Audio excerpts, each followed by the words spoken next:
Hello and welcome back to Franklin Covey's On Leadership series. My name is Scott Miller and I serve as your weekly host and interviewer. Honored today to have the multi-best-selling author Michael Hyatt joining us, whose recent book, Free to Focus, A Total Productivity System to Achieve More with Less, is joining us live from Nashville. Michael, welcome to On Leadership.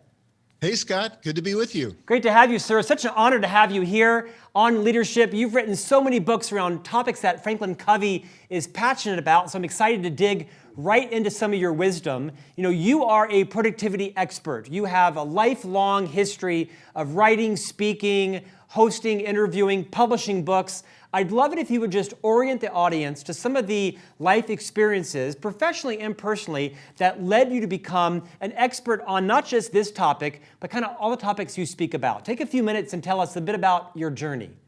Well, first of all, Dr. Covey had a huge impact on me. Not only the 7 Habits, but I was a FranklinCovey planner user for a number of years. And I was the guy like in college, which was a long time ago, that used a day planner and planned out and scheduled my time and all of that. When I first started blogging in 2004, I had a blog called Working Smart, and it was all about what I was learning about productivity and also goal setting. And so this has kind of been my bread and butter, but I really had to put it to the test in my own life when I became the CEO of Thomas Nelson Publishers, which at the time was the 7th largest book company in the US, later acquired by HarperCollins. And I was trying to manage that very busy job, but with 5 daughters, and now I have 9 grandchildren. So a very busy, crazy life. And at the early part of that tenure, I ended up in the emergency room 3 different times, thinking I was having a heart attack, but thank God I wasn't, but it was stress. But my doctor said, you've got to cut some stuff out of your schedule and you've got to get control of this stress, or you might end up in here for real. And then I might not be able to help you. So that was a huge wake-up call. You know, Michael, the book is piercingly relevant. You know, Franklin Covey has a couple of points of view, if you haven't noticed, on productivity ourselves. I really liked your opening concept about this idea of total work, and not in a good way. Can you give a little bit of texture around why total work should be a concept that people are addressing and identifying in their life? Yeah, so we live in a world where it's kind of a badge of honor to be able to say, man, I'm crazy busy, or it's work all the time.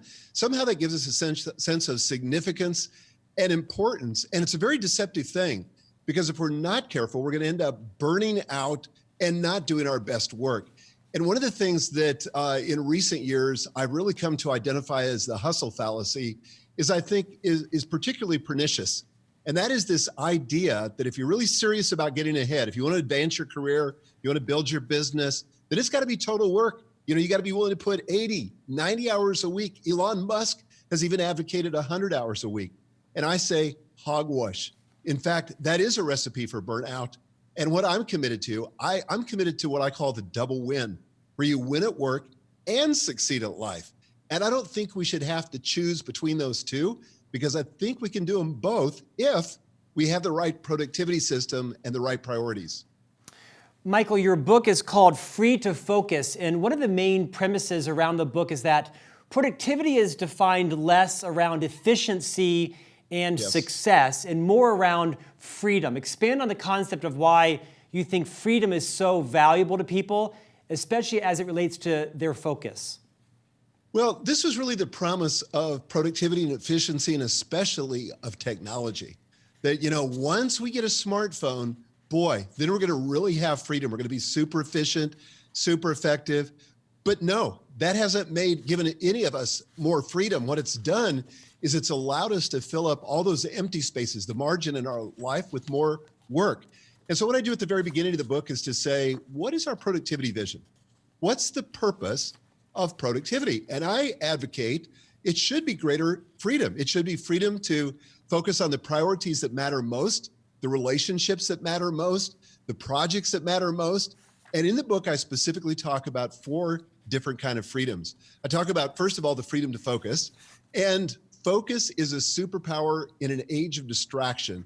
When there's, you know, we all have 7 or 8 inboxes, all kinds of things vying for our attention.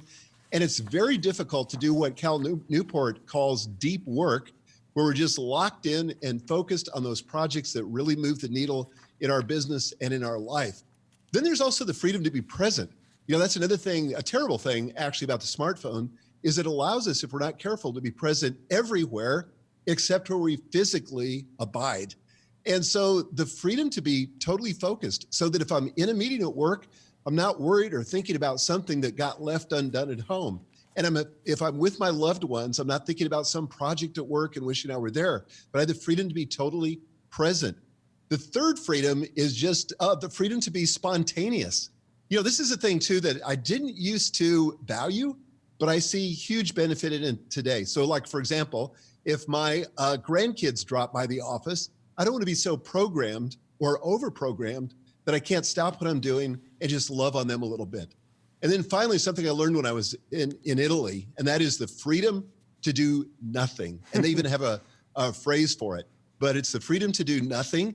And sometimes our biggest breakthroughs, our most important connections with the people we love, happen when we're just doing nothing. We're just enjoying that time together. When I read that, it validated one of my happiest parts of my day is when I am doing nothing. Usually on Saturday or Sunday, I like to just sit out of my sunroom for an hour. I have 3 young boys, 4, 7, and 9. So there's very little time to do nothing. But I enjoy just sitting doing nothing for an hour, and I feel less guilty about it after reading your book. Good, that's exactly what I want. Because here's the thing about it is, when we do nothing, we rejuvenate. Yeah. And rejuvenation is the 3rd chapter in the book, but rejuvenation is such a key thing, and so few leaders especially practice it. But one of the most important things you and I can do for our productivity, hands down, one of the most important things, get a good night's sleep. Because when you're not rested, you're unfocused, you have a lack of ability to concentrate, you're just not as productive. But get a good night's rest, eat the right food, exercise, take care of yourself, take some time doing nothing. That's one of the best things you can do if you really, really want to move the needle in your business and your personal life. Michael, your book integrates tightly with the website in a rich, kind of bevy of tools. Talk a bit about the role the Freedom Compass plays in helping people focus their time on their top priorities. Yeah, this is, I think, one of the most helpful tools that we use with our clients, and I talk about in the book. And here's the idea. You're never more effective, more efficient, you'll never have a greater impact than when you have your proficiency and your passion aligned. So let me explain what I mean by that, then I'll try to sketch out verbally what the diagram is in the book. So the idea is passion is what you love to do. The things that give you joy, the things that delight you, that light you up, that get you out of bed in the morning, things you're proficient at are sort of has a twofold aspect to it. It's the things that you're really good at, but it's also the thing that drives the results in your current position or in the business that you're running. So it's got to be both of those. I call that in the book the desire zone. Now, if you imagine a traditional compass, and if you imagine 4 quadrants in that compass, and the top quadrant, so this is like a 2x2 matrix, but it's switched 45 degrees, but at the very top is what I call the desire zone. That's where your passion and your proficiency come together. Due south, straight south, is what I call your drudgery zone. This is where you have neither passion nor proficiency. You don't enjoy doing that thing, and you're not very good at it. And it's different for everybody, thankfully. In fact, in our companies, if we look at the teams we're leading, everybody's desire zone is different, everybody's drudgery zone is different, which makes for tremendous teamwork when we align those things up. So for me, for example, in my drudgery zone would be things like managing my email inbox, managing my calendar, booking my own travel, filing expense reports. I mean, just shoot me. I hate those things, and I'm not very good at them. But my assistant, Jim, is phenomenal. Those things are in his desire zone. And it's not an accident that we got paired together. We actually hire based on the Freedom Compass. There's 2 other zones that can suck up a lot of time if we're not careful. And one is the disinterest zone, where we're particularly good at something, but we've lost the joy. So, for example, in my business, when I first left the corporate world and started my own business in 2011, I had to do the accounting. And I'm pretty good at accounting. Understand QuickBooks, I was able to do it, but no joy in it. It was my disinterest zone.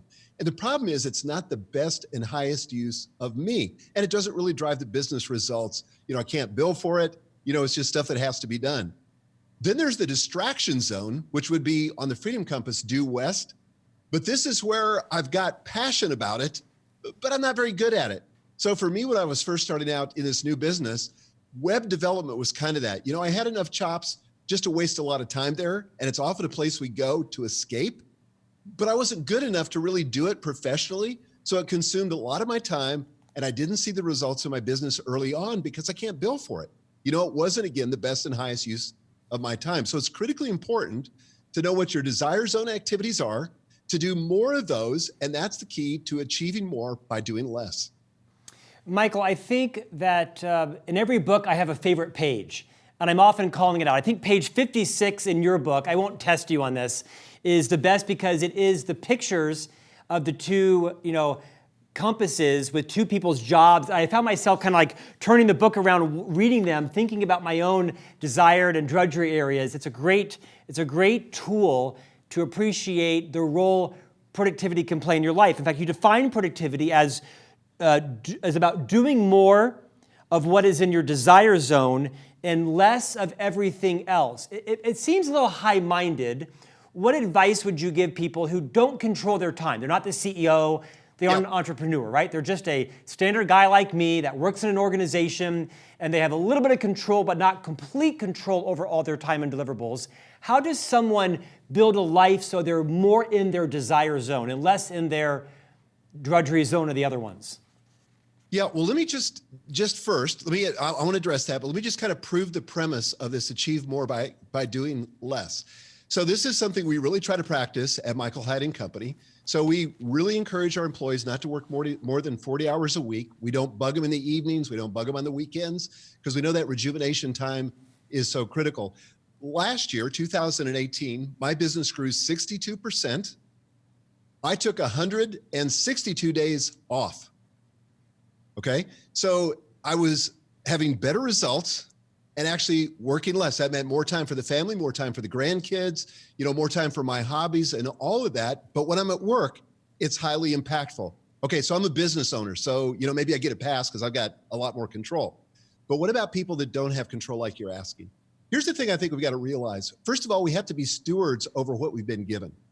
So you may not have total discretionary time. And by the way, the idea that CEOs have total, control over their time is kind of a myth. Mm-hmm. But let's just operate from that supposition. We have more control than we think. And I think if we can be good stewards and take control over the time that we do have control over and be good stewards of that, we'll find that expands.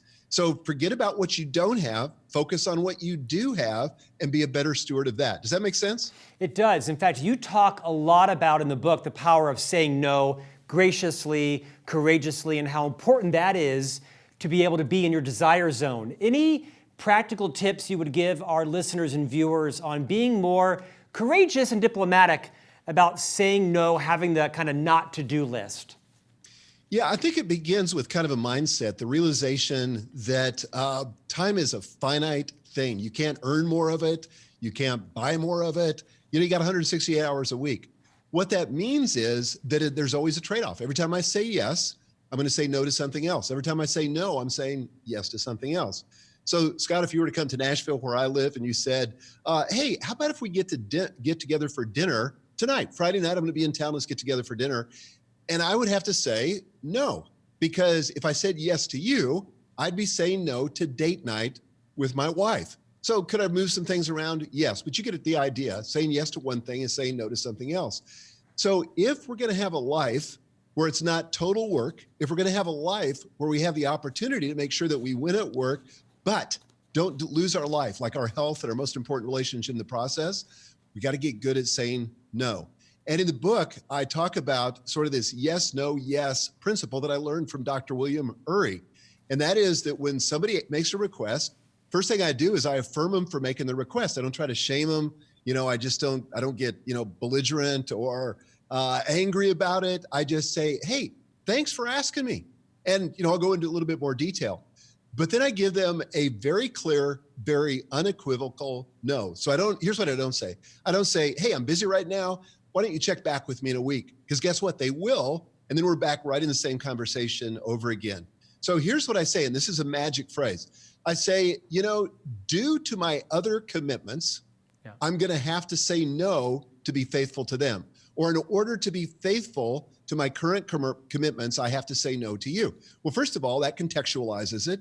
Yep. Everybody automatically understands that I've got other commitments and I'm being faithful to those. That's good. I'm being in alignment, integrity with myself. And then I end with something positive. So it's yes, no, yes. So yes would be, hey, congratulations on doing that thing you're doing.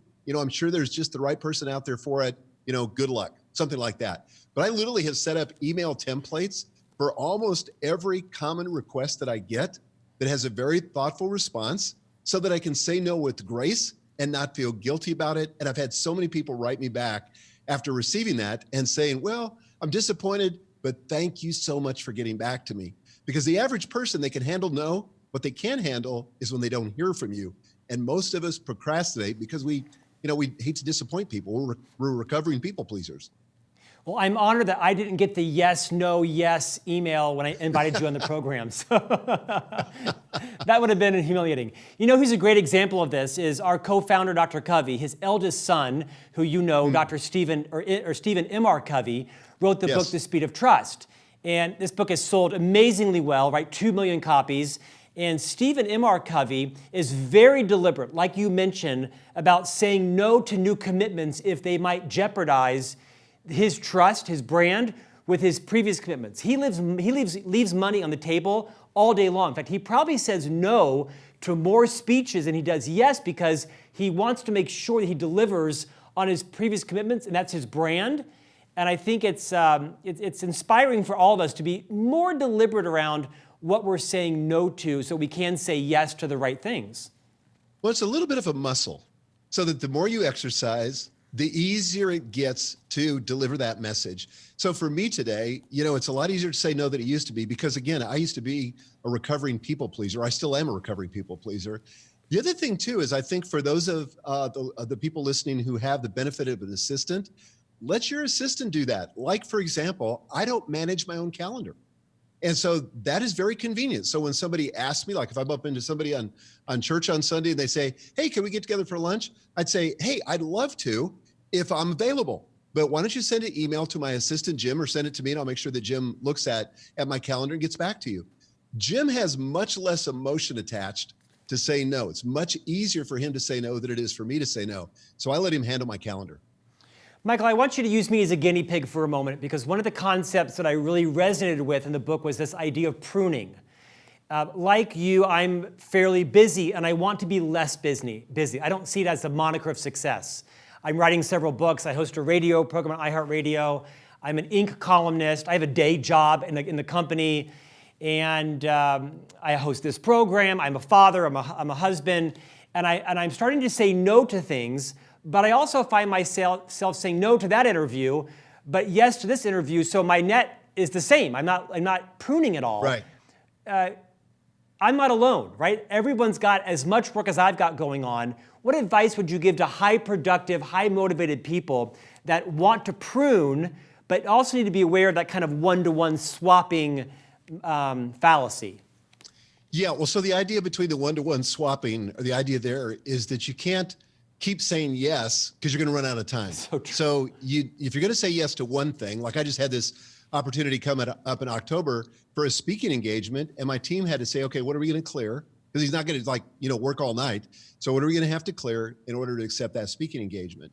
So it really begins with the concept we already talked about with the Freedom Compass, but let me tell you how to get to it. So one of the things I do in my workshops and one of the things I do with my high-end coaching clients is I say, let's do a task filter and just look at your calendar over the last 2 weeks or over your to-do list for the last 2 weeks and write down everything. Don't try to filter it. Don't try to sort it yet. Just write down everything. Then I want you to go back through each task, each kind of thing you do, and I want you to rate it for whether you're passionate about it or you're proficient. So the things where you're passionate and proficient are candidates for your desire zone. Now, in my life today, and believe me, this is a journey. This is not going to happen overnight, but I'm spending about 90% of my time in my desire zone. So things that I love and things that I'm good at. And for me, that primarily means in my work life, 3 things. I'm either speaking, I'm writing, or I'm casting vision for the team. One of those 3 things. If it's not one of those 3 things that I say to the request, or my assistant says to the request, sometimes my team says, Nope, that's not for him. Somebody else in the team needs to do it because those aren't in his desire zone. And when he's in his desire zone, that's where he's going to make the most money for the company. That's where he's going to have the biggest impact on our results. And frankly, that's where he's going to have the most joy and feel like he's making the most contribution. So it begins with that task filter. And I have a worksheet in the book that I point to that you can download and do that. And then you map them to the freedom compass. But here's the cool thing. Once you identify not just the desire zone, but the drudgery zone, the things where you have no passion and no proficiency, those are candidates to begin eliminating. Those should be the first priority when it comes to pruning, is prune out those drudgery zone activities. Michael, when you're coaching high performance leaders, what do you find are the biggest, most common pressures they're facing? And what's the biggest breakthrough they make from a particular behavior change? What usually releases them from their lack of freedom to focus? Yeah, I would say that one of the biggest things is they feel overwhelmed, but they have a hard time letting go. They have a hard time delegating. And here's the thing about leadership. Until you can scale yourself, you can't scale your business. And that means that you've got to learn how to delegate. Now, everybody talks about delegation. Everybody knows how to delegate. But what I find is that leaders make one of three mistakes when it comes to delegation. First of all, they hesitate because they have these sentences rolling around in their head. They think, if I want the job done right, I've got to do it, what? Myself. Or they say, it takes longer to explain how to do it. I might as well do it myself. Or I can't afford to hire an assistant, or I'm not going to make the request to my boss because we really can't afford it. I guess I'll have to do it myself. Well, as long as you are the answer to each of those questions and you hesitate and don't delegate, you won't scale. You won't be able to grow your business. You won't be able to go to the next level of productivity or the next level of contribution. The other thing that leaders often do is they abdicate, or I sometimes call it dump and run. They make an assignment to a subordinate, but they don't give them a lot of direction. They just abdicate, and then they're surprised when they come back at the end of the process and go, well, that's not what I had in mind at all. Well, abdication is a big problem when it comes to delegation. You've got to be clear, and we have a tool we talk about in the book called the Project Vision Caster, which helps you get it out of your head and make it crystal clear to the person you're delegating. And then the final thing they do is they suffocate. If they don't hesitate or abdicate, often they suffocate and micromanage the person that they delegated to. Neither one of those are proper delegation. And that's why in chapter 6 of the book, I map out the whole process of delegation, including the 6 levels of delegation, the process of delegation, and how to become a master delegation so you can scale your business and scale yourself. Michael, I've been a leader of teams formally for over 20 years, and I think one of my biggest challenges, amongst many, trust me, is kind of translating, right? Translating the idea, the vision in my head into the ideas of other very smart, competent people. And one of my biggest frustrations is when things are lost in translation. That's not what I meant. You got kind of half of it. It's always my fault, right? When someone doesn't understand, it's because I've not done a good enough job of clarifying it, breaking it down. You coined this phrase about the vision caster as a tool. Expand on that. What is the tool like? How do people get it? And what's the outcome if someone actually becomes proficient at the vision caster project tool? Yeah, so when you become proficient at that, you're able to replicate what's in your mind into somebody else's mind. And we do that primarily through the magic of writing.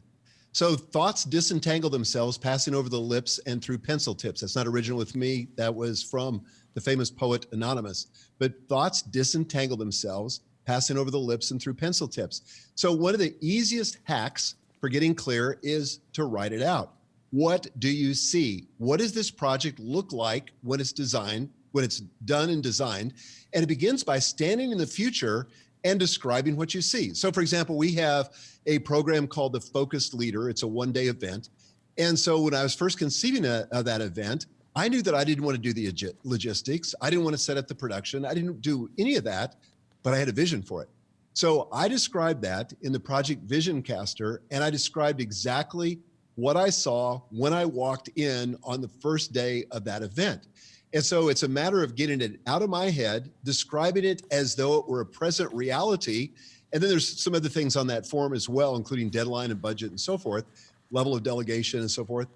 But then I give it to the person, in my case, Susie, who's our director of operations. And I said, Susie, this represents my vision for how I want this event to go and what it looks like when it's finished. That's the key thing. I mean, Dr. Covey taught us that about, visualizing the end. And it's critically important to see the end. What does this look like when it's done? Then it gives her a chance to say, okay, I think I get about 80% of it, but this part of it's not really clear. What did you mean by this? And then we can interact and go back and forth. So before we've ever begun, we're going to make sure that we've got the same vision for what the finished product is going to look like when it's done. Then it also gives me a way to evaluate. So now I can go when I walk in that first day and say, okay, here's how I described it. And probably 9 times out of 10 with my team today, they usually exceed the vision I had for it because they know what my expectations are and they know the way to create wow with me is to exceed my expectations. So they often do that. So if our clients and subscribers and listeners haven't read the book yet, I encourage them to buy the book. It's got so many great practical examples of how we kind of find ourselves struggling on focusing and prioritizing every day. It's rich with tools. Can people access the tools without buying the book, and where do they find them? Actually, I don't know the answer to that question. I think you have to buy the book to go to the link. Right. And I can't even tell you what the link is, but it's definitely in the book on how to get the tools. But they're all free. So you just have to get the book and you can go to that page. No, that's great. Michael, you've got it going on. I mean, you've spent a whole life as a, either CEO, entrepreneur, author, speaker, podcaster, interviewer. What are some of the top 3 or 4 things, 5 things that you think you've learned that are replicable to everybody? Would you share those with us so people can take away some of the hard lessons you've learned in the next couple of minutes? Wow, that's a tall order. But let me tell you, one of the things I talk about in the book that I constantly hear back from people was kind of a game changer for them. And it was this idea of daily rituals. Yeah. And I think a lot of times we're reinventing the wheel every day. And sometimes people have a negative connotation when it comes to rituals. They think of it as in a religious sense or whatever. I'm not talking about that. But what I am talking about is 4 sort of keystone rituals that if you'll engineer these, they can make a vast difference, not only in your efficiency, but your sense of satisfaction, and they can really set you up to win. So I talk about in the book about having a morning ritual. What are the things that you do before you ever show up at the office, before you really ever engage with your day that sets you up to win? And it's going to look different for everybody, but what is it for you? By the way, everybody has a morning ritual. The problem is it's not well-intentioned, it's not thought out, and it's not necessarily designed to win the day. So I'm talking about things like, for me, when I get up, I'm going to pray, I'm going to do some reading, I do some journaling, I exercise, I go to the gym, so those are the things that are going to set me up to win. And I do those every single day. The next ritual is what I call the workday startup ritual. So this is the first 20 to 30 minutes when I get to the office. So for example, I'm not going to check email all day long. That is a recipe for totally being bogged down in minutia. Unless you're in customer service or something that really requires it, you can spend all day very busy answering email and get no traction in terms of the things that matter most. So the workday startup ritual, what are the 3 or 4 things you're going to do at the beginning of the day to get those knocked out so you're freed to really focus on your most important projects? Then correspondingly, or likewise at the end of the day, a workday shutdown ritual where I might visit my inboxes again, tidy up the day, identify my big 3 for the next day, which is another concept, and just kind of prepare myself to really engage with my family when I go home so I'm not dragging work into my personal time. And then finally, an evening ritual. What sets me up, and that's really where the day really begins and where it's often won or lost, is what I do at the end of the day that sets me up for a great night's sleep so I can really win the day before it ever begins. So those 4 rituals, I would say, are a big deal that are applicable to anybody in any walk of life. Michael, you talked about the power of sleep when you opened the program. And would you share kind of what your late night ritual is to make sure that you actually accomplish that every night? Yeah, well, first thing, screens off. So when I go home, when I leave the day, and by the way, my day, I have a hard stop at 6 p.m. In fact, in this office that I'm standing in, I have automated lighting. So the lights automatically turn off at 6 p.m. So at least for 9 months of the year, I'm working in the dark if I'm still working after 6 p.m. So it's a great cue. So then I'm going to go in, and this isn't the whole evening ritual, but I'm going to have dinner with my wife. And then usually at about 8 o'clock, I'm going to start to read a book. Yes, a physical book. And I'm going to start to wind down, get my head out of screens. I'm going to be winding down. I'm going to be reading a book. And then usually, honestly, for me, I'll take a hot bath, do some more reading. Then my wife and I get together. We share our biggest wins for the day. We pray together, and then lights out by about 9 or 9:15. So that's kind of my evening ritual. Well, thanks for sharing that. I appreciate it. It's nice to see a glimpse into how balanced your life is. High performance during the day and with some kind of clear barriers on the ends. Michael, you've written countless best-selling books. Everybody's got a book in them. And most of our guests, not all, but most have written a popular, influential book. What's your writing process? Any insights you might share on how you've kind of struck lightning on most of all your books? Yeah, it's kind of funny. Well, first of all, I'm enormously grateful, because some of it feels like luck. You try to write the best book you can, and then you put it out there. I think it really starts with understanding your market, with understanding the reader. And back when I was in the book publishing business, which I was in for 35 years, I would have authors come to me and they'd say, this is a book for everybody. And I would say, if it's a book for everybody, it's a book for nobody. So you've got to get crystal clear on the audience. What is the demographic, sort of the statistical information about them. And then the psychographic, what are they concerned about? So like, for example, when I wrote Free to Focus, I'm really writing to people that are feeling overwhelmed. They feel like there's more on their plate. They just don't know how to deal with it. Then the other thing I like to do in a book is I like to come up with easy to understand frameworks that make the complex simple. So the Freedom Compass, for example, I think is a great example of that in this book, where it takes a complex thing, makes it simple, and makes it easy to implement. And then to have tools there as well. I'll tell you another little hack. I just did a webinar on this week on writing. But another hack is start with the easiest chapter and write that first. And we get a lot of advice from people that say, eat the frog first, do the most difficult thing first. To me, that's sort of tantamount to walking into the gym and saying, hey, I'm going to walk over to the bench press and I'm going to put the more weight than I've ever lifted, and I'm just going to try to lift that without warming up. No, you need momentum. You need to get warmed up. So write the easiest chapter first, then the next easiest chapter. And so by the time you get to that big, gnarly chapter that you've been procrastinating on, you've got so much momentum. And if that's the only thing that's keeping you from finishing the book, promise you, and I've done this dozens of times, you will finish that last chapter because it's the only thing standing between you and having the manuscript finished. So those are just a couple thoughts. Great insights. Michael, what's next for you? You've kind of achieved success in, I guess, nearly every area of your life. What's on the horizon for Michael Hyatt? Well, first of all, let me just clear up something. I've had my sets of failures as well. I went through a business failure in the 90s, and I have setbacks and a lot of things that don't work. We tend not to publicize the things that don't work, but there's, every year there's things that don't work. But my next big project, the one that's going to come out in 2020, is a book called The Vision-Driven Leader. And it's where I've taken what I've learned with my clients and how I've tried to articulate to them how to create a vision script for their business so they can, create a plan, not just a plan, but a clear vision that they can articulate to others so that they can create alignment in their organizations and then drive execution. And it really begins with that vision, but how do you do it? And I'd never read anything on how to do it. And so that's what I've written in the book.